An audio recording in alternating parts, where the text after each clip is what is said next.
Hello, and welcome to another episode of Code and Pixels. My name is Kelly, and I'm once again joined by my amazing co-host, Adekunle. Today, we'll be chatting with Steve Saul about design engineering at scale. Thanks, Kelly. A little bit of background about Steve. He is a design engineering manager at Facebook. Hey, Steve, thanks for being on the show. How are things going? Good. Thanks for having me. Good morning. Cool. So let's go into our first question. Can you kind of describe your career path from your first job to where you're at right now? Sure. So, I actually started my career as a high school English teacher. That was my first job out of college. I had that job for, I think I taught for 8 years. I was also a high school cross country and track coach during that time. We had a super successful team, had a really great time doing that. I loved that job. But one of the things that I kind of found myself doing was spending a lot of time building websites, making them for friends. And that's a hobby that got started actually with the team that I coached. The coach at the time, Paul Vandersteen, asked if I knew how to make a web page, and the team needed one. I didn't really know how, but I was down to learn. So I was handed like a file of like a bunch of just like HTML files. Like it was all very static back then, and like some CSS files. And like that's pretty much what it was. It just like got uploaded to an FTP server. It was really, really bare bones. But that was our team's website. And that was like the start of my coding journey.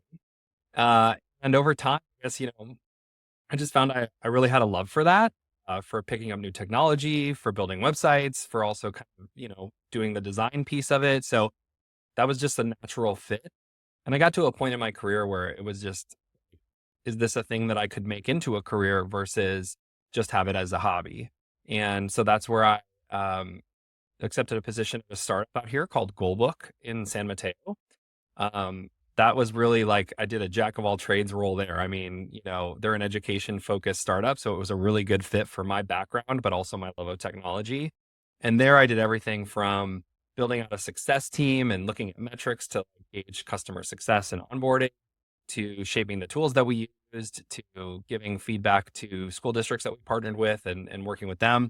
I even like hung the TVs on the wall. Like it was very startup-y in that sense, right? And then I got a little bit more focused. I worked at Fanatics for a bit, and did like design and UX engineering type prototypey things there. We built a kiosk that lived in venue for purchases. So if you were at like a San Jose Sharks game or an Oakland A's game, you could tap on the screen and order a jersey, that kind of stuff. And then my next job was here, and it took a couple rounds of interviewing and a couple, convincing people of like giving me a shot to build this role and think of what it was, because we didn't have design engineering here at Facebook when I joined. And so that gave me an opportunity to kind of really shape and build this role. And that's where we are today. Love it. I love how I feel like all of everyone that's in this like design engineering space has like the same journey where it's like you're jack of all trades, you don't know what you're doing, and you kind of land in this kind of spot where it's still ambiguous, but I feel like it's always fun. Um, cool. So, next question. What does your day to day look like? So there's a ton of variety in this job. And I'm sure that this is the same case like anywhere, because of this kind of like jack of all trades mentality, or this like wear many hats kind of thing. Um, you know, we are constantly changing the types of projects we're working on. Our team tackles everything from working on accessibility things to internal tools to in product features. Like we really run the gamut of things that we investigate and work on. And I think so. My job, particularly as like the manager and leader of the team, is to really amplify this amazing work that the team does. We have a lot of people who are from a variety of different backgrounds, so everybody kind of has a different start somewhere else. No two people on my team have the same kind of path, and so they all work on very unique and interesting things. Some I work, some do tools. Like they're all kind of working in a different interest area. And so in a place like Meta, where there's like just so much interesting work happening, where there are brilliant people showing up to work every day, it can be really hard to like make sure that work that you do stands out and gets recognized and things like that. And so that's my job as kind of the leader of the team, is to amplify that work and really make sure that it connects up to the company's priorities. And I think like this is the thing that, if I think about the role at large, it's really hard when you're in this jack of all trades kind of mentality to necessarily connect those things that you're doing to the company's priorities, to what leadership is paying attention to, and demonstrate a clear value. Because a lot of people in this role are kind of like tinkerers. We like to like learn new technology, but like, you know, what does kind of playing with AI have to do with a specific company goal? And so that's also my role, is to help the team with like strategy and making strategic decisions, unblocking them when they're stuck.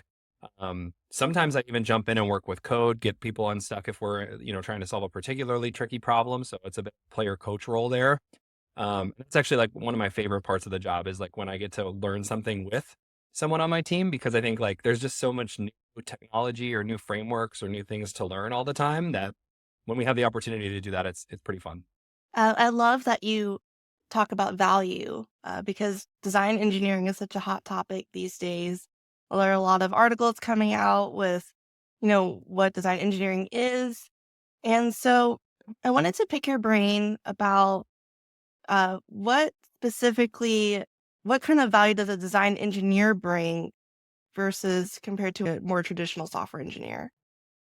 Yeah, so I think, one of the ways that we've been able to get some clarity on the value that this role brings to Meta, but also specifically within Facebook design, is we're not like a engineering light team or a replacement for engineering resources. We do a different type of work entirely. So there's production engineering, which, their job is to serve apps to billions of people around the world at scale and do that, very well.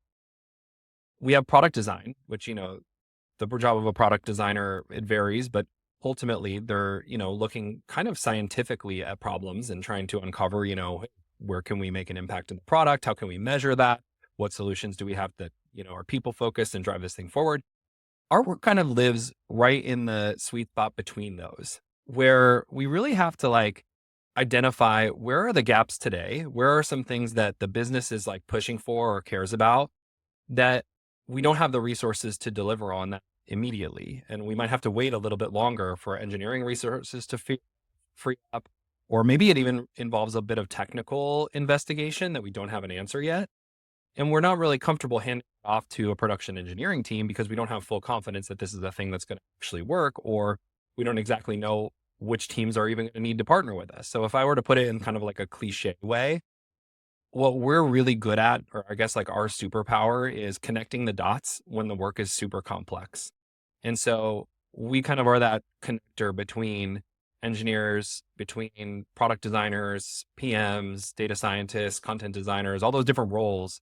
We often find ourselves kind of at the nexus of like coordinating a lot of that work, but also doing it with a little bit of hands-on piece where we have to sometimes like build a thing as a proof of concept to go along with that, or figure out how we're going to prove this and which teams we need to partner with. And so there's quite a bit of like, I guess, strategic work involved in our role to complement the technical part. It's probably 50-50, honestly. I love it. It's kind of the case where a lot of our jobs is kind of in a case where like it's very ambiguous, and one of our things is just kind of uncover those things that's ambiguous and make it clear for not only for us, but also for our teammates. Um, I'm wondering, like, first, like, for question one is like, how big is the design engineering org within Meta? But also, like, is there a specific operating model? You know, how some cases where design engineers are, embedded into teams. Sometimes they work together on specific things. I'm just want to know more about that. Yeah, I'll come back to that in a second. I want to address something you said about just like the ambiguity of the work, because I think that's like a huge piece that, comes up often. A lot of the times when we start on a project, we don't have a lot of clarity into like what the requirements are, what kind of like length of time it's even going to take. I liken it to walking into a dark room and none of the lights are on. And you don't know where the walls are, and you don't know where there's stuff you're going to bump into in terms of furniture. And so at first, like while you're kind of finding your way around, you're taking very small steps. Your hands are out in front of you. You're kind of feeling around. What might I trip over here? And it takes you some time to kind of like map out the space. And so we have to be okay with going into that dark room and not knowing where or how big or what we're going to find in there. And, that's part of the fun part of our job, but it's also one of the really difficult parts. And to that end, like asking about our operating model, there is a piece that we've built into how we operate where we allow ourselves the time and space to do that. Like a traditional engineering team would maybe not be so comfortable going down that path because they're goaled off of, implementing and measuring and testing. Whereas we can help answer some of those questions that give them a little bit more confidence when it comes time to start building.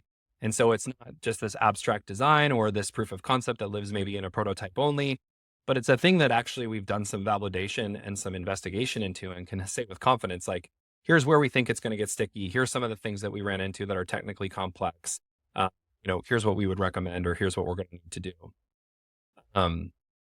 So I think like that's a really important piece of not only just the role, but the type of person who finds themselves in this role is being comfortable sitting with that ambiguity and knowing that that's a part of the process and that's just like, there's going to be some times where things are uncertain. I think in terms of our team, it's been an interesting story. When I joined, there was no such role as like design engineer. We had product designers, we had engineers, we had PMs, we have the traditional roles.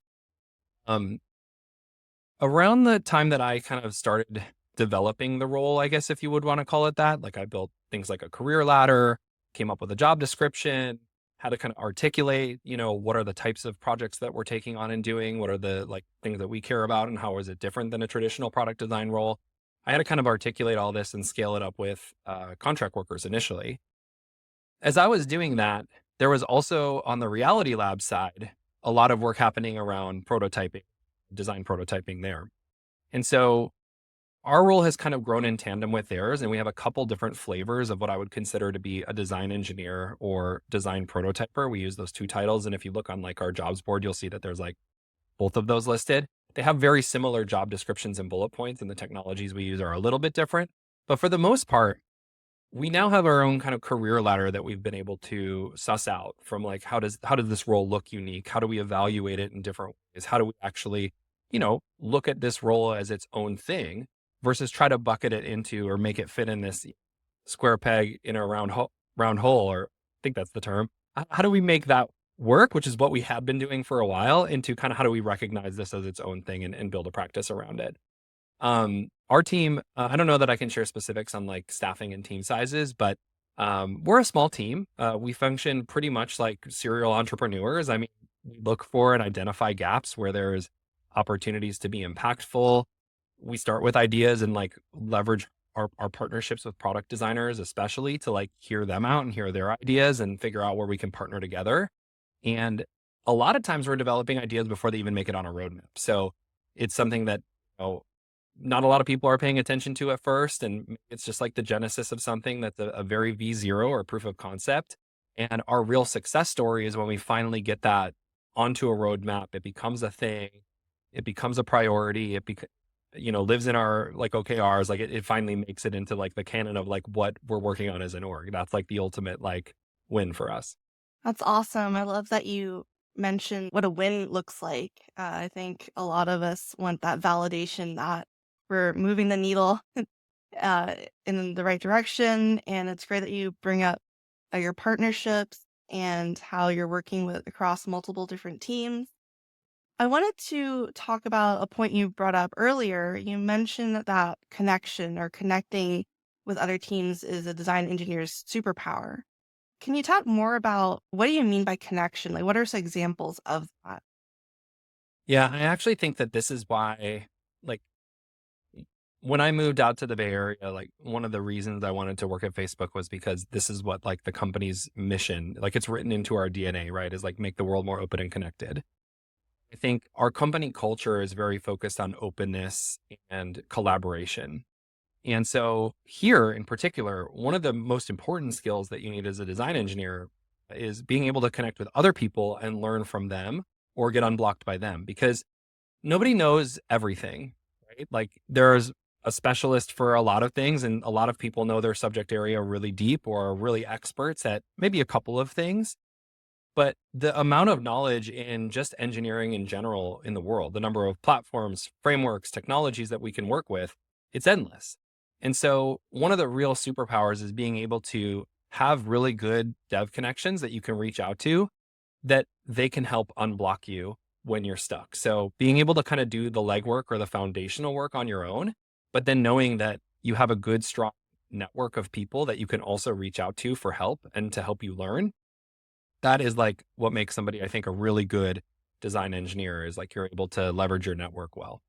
Yeah, I totally agree. I think even in some of my experience where it's like I know a little bit enough to be dangerous, but then once it gets to that production level, I'm like, all right, cool. I know a backend engineer could definitely do it way better than I can. But I think that idea is like you just want to like make sure you're building the right thing before you start kind of going down that rabbit hole. Um, the next session is we have is more in the case of you like all of us have like there was definitely no major like design engineering major went to I school. heard there is now, though. I heard there is one at like Harvard or something. They have a design. What? Yeah, it's Oh, true. oh my God, yo, that that's kind of that's interesting because I study studio art and economics, which doesn't really make sense. And I think everyone else like some people are like other majors. You were an English major, and I'm wondering how has studying English in college help you in your design engineering career? I think the piece that connects these two together is creativity. I think, creative problem solving is a really foundational part of my current role. And being able to kind of bring together the way of thinking about things technically, but also think about things creatively and really do that kind of right brain, left brain, you know, bring those two things together. That's a skill that I think is, still like we talk about how smart AI is, right? And how advanced it's becoming. But one of the things that's unique about humans is, we can do things like we can be really funny and we can like, we understand sarcasm and nuance and we understand all those like human behaviors that I think are super important. And I think English as a major really focuses on the human experience and humanizing and people. I think that's one of the parts that, has given me a lot of perspective just into the role, but also into just work in general. Um, and I think that translates over into how we work together, how we collaborate. I guess from an English teacher perspective, so signing like group projects and things like that, or like doing things like I could say hard skills, things like being able to write and like do comms and things like that. Like those are all important skills too. But I really think that being able to tap into creativity is such an important part of, what I can bring to the table. So what you're telling me is you write all the comms for I don't write all the content. That's like a constant battle because, like you have to also like it's part of the work, right? Like part of the job is doing really great work on its own, but you could do amazing work anywhere. And unless you help people really understand the work and what you're doing and the value of it and your process, and unless you're really sharing those things effectively, that work lots of times will fall on deaf ears. It's not just going to be like, oh man, the genius of my work stands apart on its own. You really have to do the work to build awareness of it. I think, that's a skill that obviously like having written many papers and created just, hundreds and thousands of them. Um, I definitely am used to the writing piece. Awesome. So Steve, you mentioned that you helped build up this role, build up this team. If someone wanted to start a design engineering team, what should they do to make it successful? Or do you have any lessons learned if you had to do it all over again?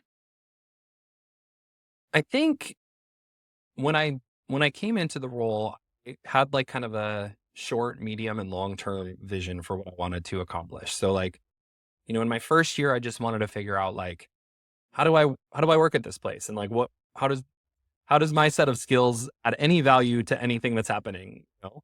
And there was a little bit of time to ramp up and onboard and spend time in the wilderness, but it wasn't long before I was like connecting with other teams and helping with prototyping some of their projects and, you know, mostly assisting at that point. The 5-year goal was to make this a function that is permanent, that like, people recognize what it is and they understand what we do. And there's a team of people functioning and working together on it. And then my 10-year goal, which we're still not there yet. I'm like maybe halfway through the journey, is to really make us like a go-to team for solving some of these really difficult problems. And I don't think that we're there yet. There's still a lot to be done in terms of scaling kind of like the practices that we have and codifying them and come up with some answers about collaboration models and how we do intake and how we find our projects. Like there's a lot of that that's still very much like being molded, I would say. But we've gotten pretty far. Like we do have an established team at this point, and we are functioning pretty collaboratively. I think a really important thing that I would say if somebody wanted to like start a design engineering team or like even develop the practice their current job, the first thing is having a really clear understanding of like what the role is and how you explain it to people is a really important piece, because you're going to run into people that have no clue, like are you a designer? Are you an engineer? You kind of do a little of both. Like that's a very common refrain that you're going to run into. But I think being really clear about this isn't design work. This isn't just engineering work. It's kind of a different type of work entirely. And here's what that looks like. And here's what I plan to do about that. That's one piece. Having a career ladder is also another super important one, because in a role that's unique like this, most people are not going to know how to promote you. They're not going to know your promotion ready. Like, what does that even look like? What does performance even look like? How do I know if you're doing a good job? Sometimes the goal is to ship something. Sometimes it's to learn something. But like, how do I interpret that work as a signal for performance? And so I think like getting really clear about kind of the boundaries of your work, the stuff that you do and the stuff that you don't do, the stuff that looks successful and how people can notice that. And then, of course, sharing your process and being really open about it is another critical piece.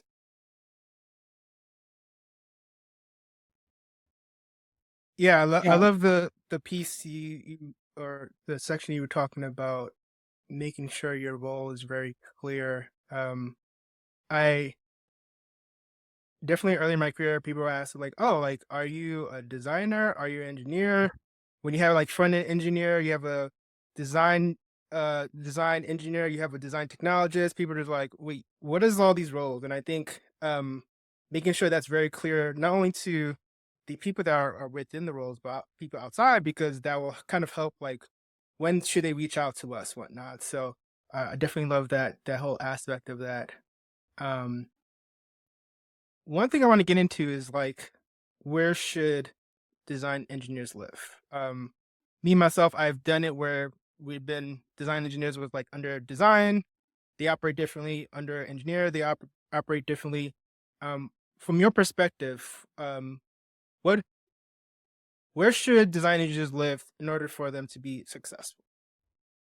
So, I mean, again, I kind of describe us as like a unique function or a unique set of work that's different.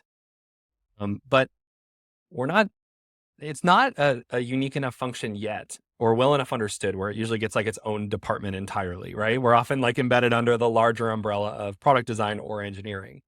Um, and we do kind of sit right in the middle. I mean, our work, one of the key things about our work here is we rarely, if ever, take on a project where we don't have engineering as like a key partner in that. And we're very upfront when kind of taking on work that this is a requirement of us doing it because, like I think you said earlier, I know enough to be dangerous. Well, we want to make sure that we are partnered up with people that when we've reached the threshold of that, we have, uh, you know, people to collaborate with and keep things moving.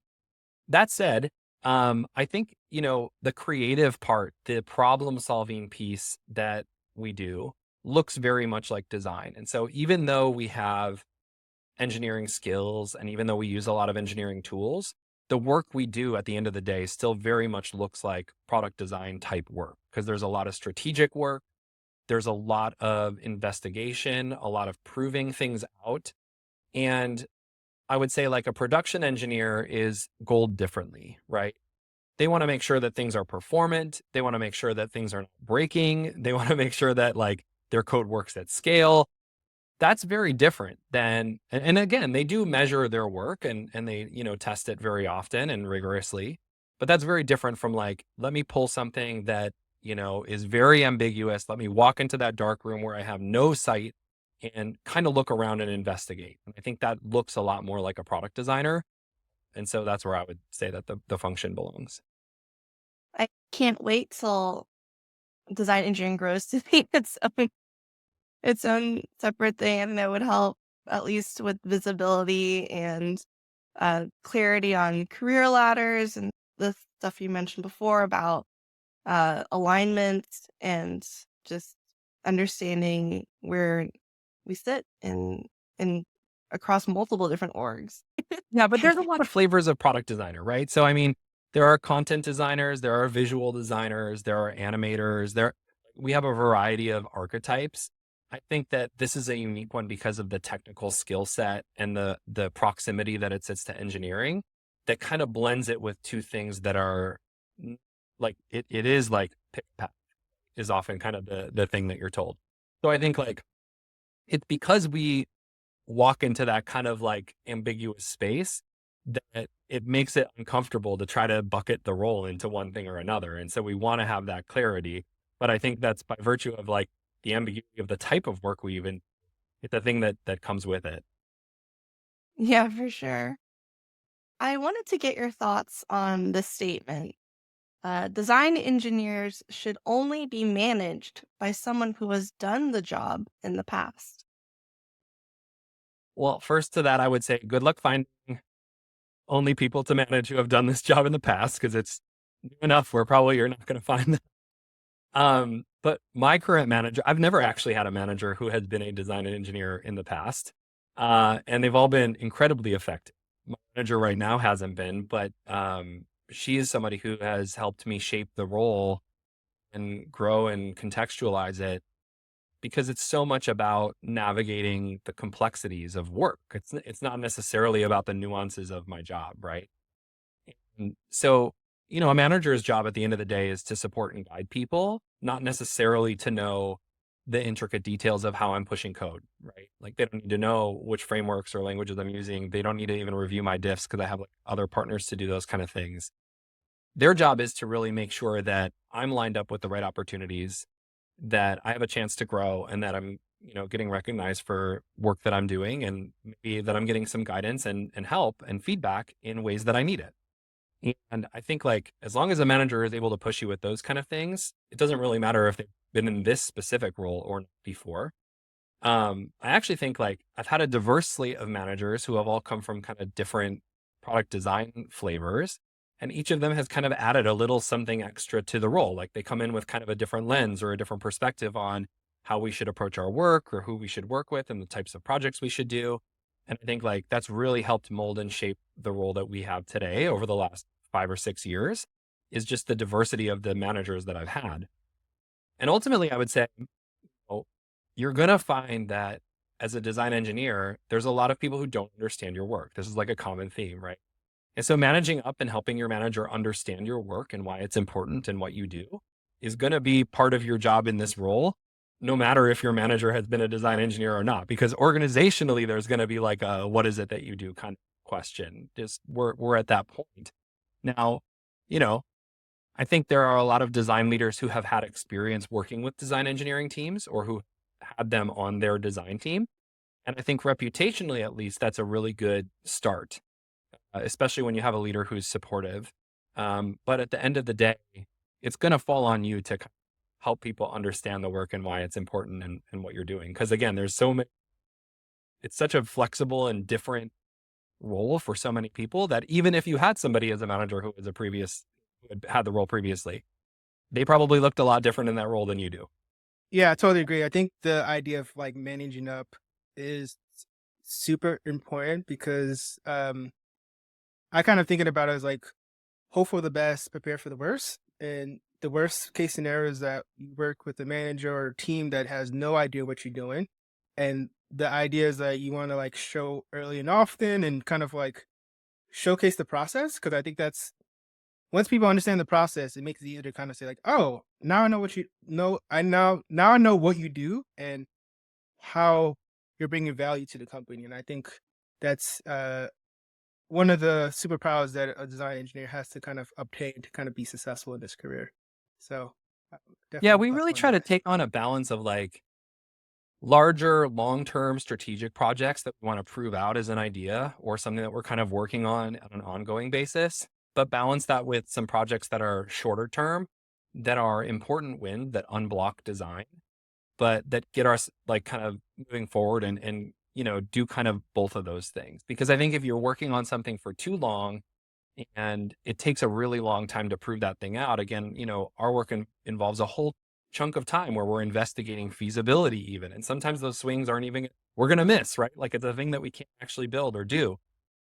So it's good to balance those with like near term asks that help and unblock design's priorities and track with their goals, but aren't a huge investment of our time, in the long run. So I think like we do balance in terms of our project, and what we take on.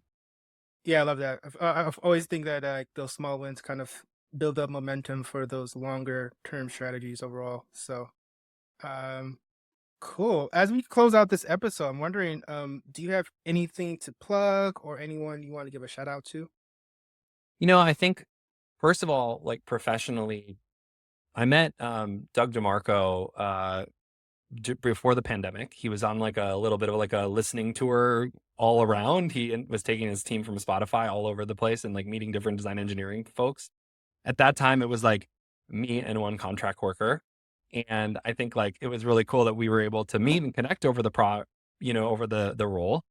And we kept in touch like over the pandemic. And I think like that's been a really encouraging part of just like the network we've been creating. And so I think like, that's how I met you in New York. And that's how we've kind of grown this as a community around this. And my hope is that we're able to share more resources.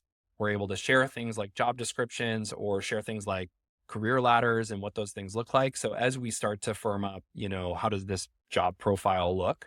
How does growth look for a role like this? I think Doug has been a really good leader and honestly has brought so much to this discipline. Um, I also am immensely grateful of the design leadership that I've worked under.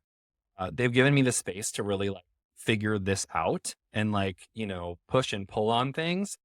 I think it's easy for, you know, a design leader or even like an exec at a company to like say, yeah, design engineering sounds great. Like show me what you got kind of thing. But the thing that I've had and been blessed with here from like, I can name off my managers, Tagu, Ryan, Brad, Megan, current manager, Adele, they all are very invested just in like, okay, do your thing, but like, let me help you figure this out. And they've leaned in really hard to push this forward and all have done it in a different and unique way.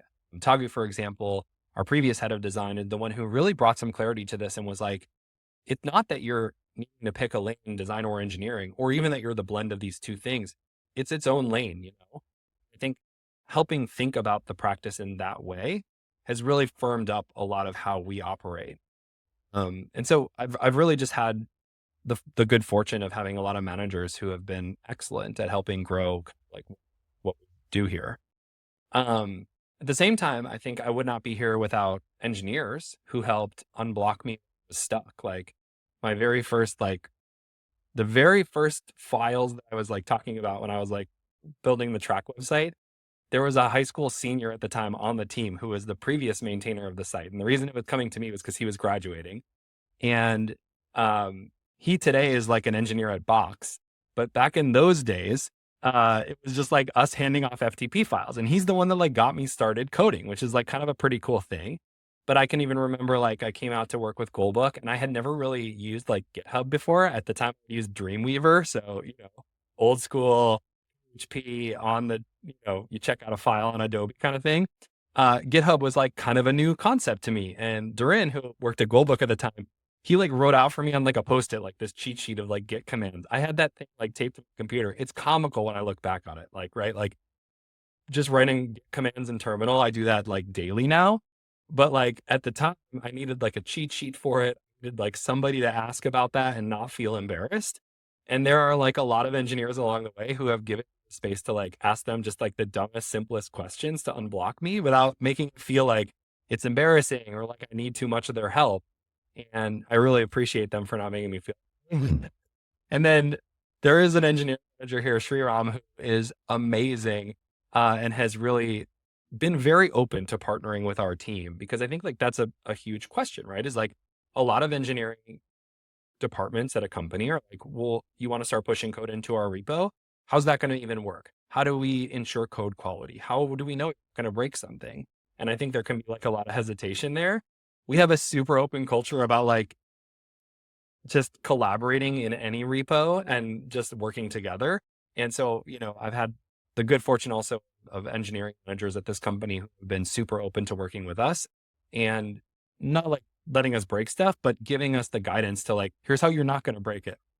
Or here's where at the end of the day, it's just code and these are the things that you need to do to make it work. And so I think like, you know, again, been very supported here.